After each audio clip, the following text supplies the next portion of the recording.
Satchel from Steel Panther. You're listening to Metal Stream Radio with Metal Matt, and he's totally naked from the waist down. You would catch sleep wherever you could, you know.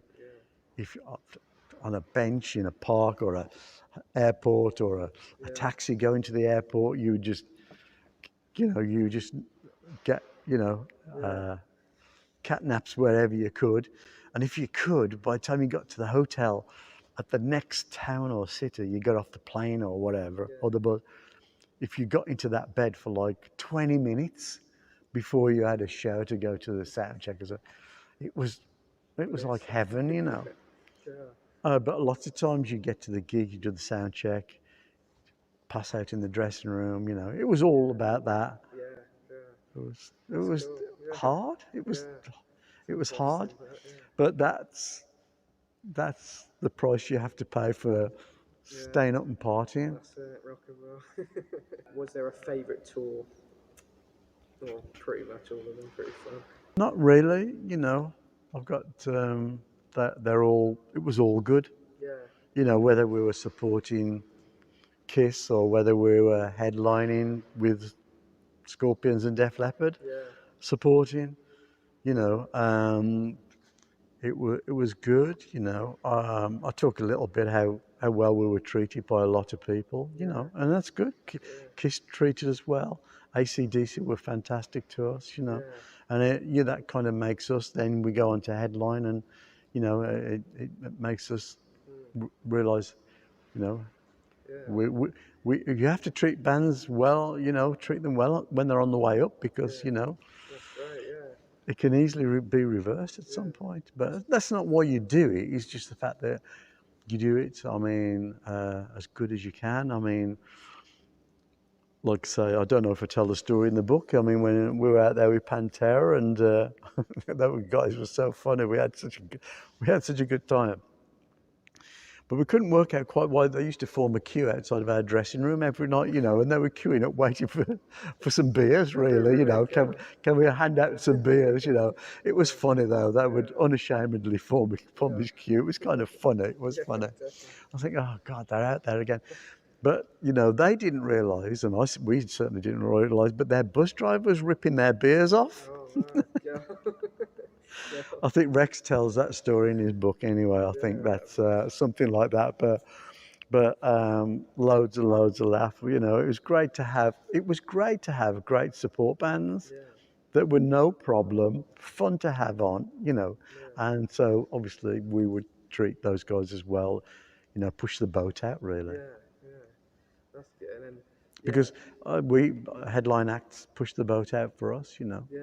I mean, ACDC, we were travelling around in this little van, and they said on the longer journeys, you know, we could ride their bus, their big bus, and, you know, it was great, you know. So I'd be there with Angus, we'd be talking guitar strings and all of that, you know. First time I saw gold-plated guitar strings, I think, or something like that. I was on the ACDC tour bus. So this is it, you know. Yeah, we're hanging out with a DC, you know, and salt of the earth guys. And it's great when it's like that, isn't it? You know. That's how it should be, definitely. But there's a lot of the other type of guys as well, you know, the big egos and heads in the clouds. I'm surprised you said Kiss were quite nice, were they? Yeah. Kiss, you know, I think Kiss respected and liked us for what we did. That's nice, You know, as kind of new kids on the block, you know. The story goes they were in New York. We were playing 3 nights. Was it called the Palladium? Some old theatre. Yeah. So we played 3 nights there. And I think the Kiss guys came down and thought, yeah, we'll have these guys on tour with us, which is nice. Really cool. Because, I mean, the Kiss guys, you know, the Kiss, they might wear makeup and do all what they do, and the songs that they do, but they were well into what Priest were doing musically, you know. I don't know whether they've ever said that, but they would be, because they were kind enough to go, we'll have these guys are good, you know. And we went out there and it was good, and those guys were good to us. Nice. Well, that's nice to hear, I wouldn't say we had all the lights and sounds and monitors in the world, but You know, it was their show, and we respected that. Yeah. But and it was good. Got to play pool in the hotel with Ace and Peter and stuff like that. Yeah. And since, you know, we've become, you know, not, I wouldn't say good friends, but Gene in particular would often come to Priest's show when we were in town and hang out a bit. Yeah, very, very cool guy. Yeah, well, that's really nice to hear. Yeah, nice to know kind of fellow, you know, metal bands that really got on with you guys, and yeah, it's nice, nice insight there.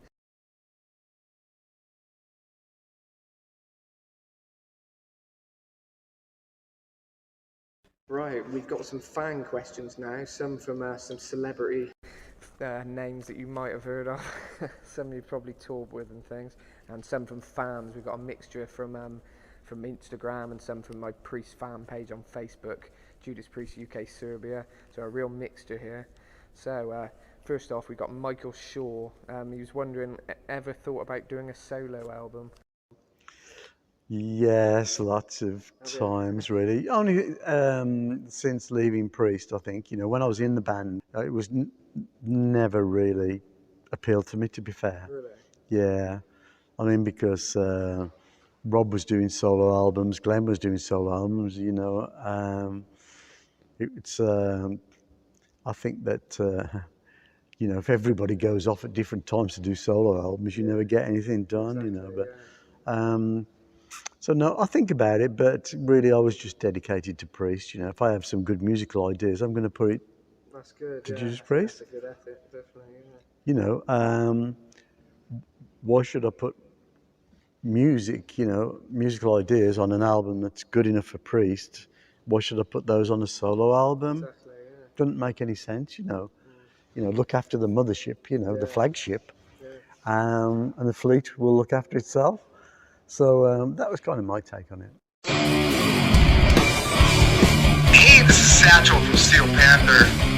You're listening to Metal Stream Radio with Metal Matt, and he's totally naked from the waist down.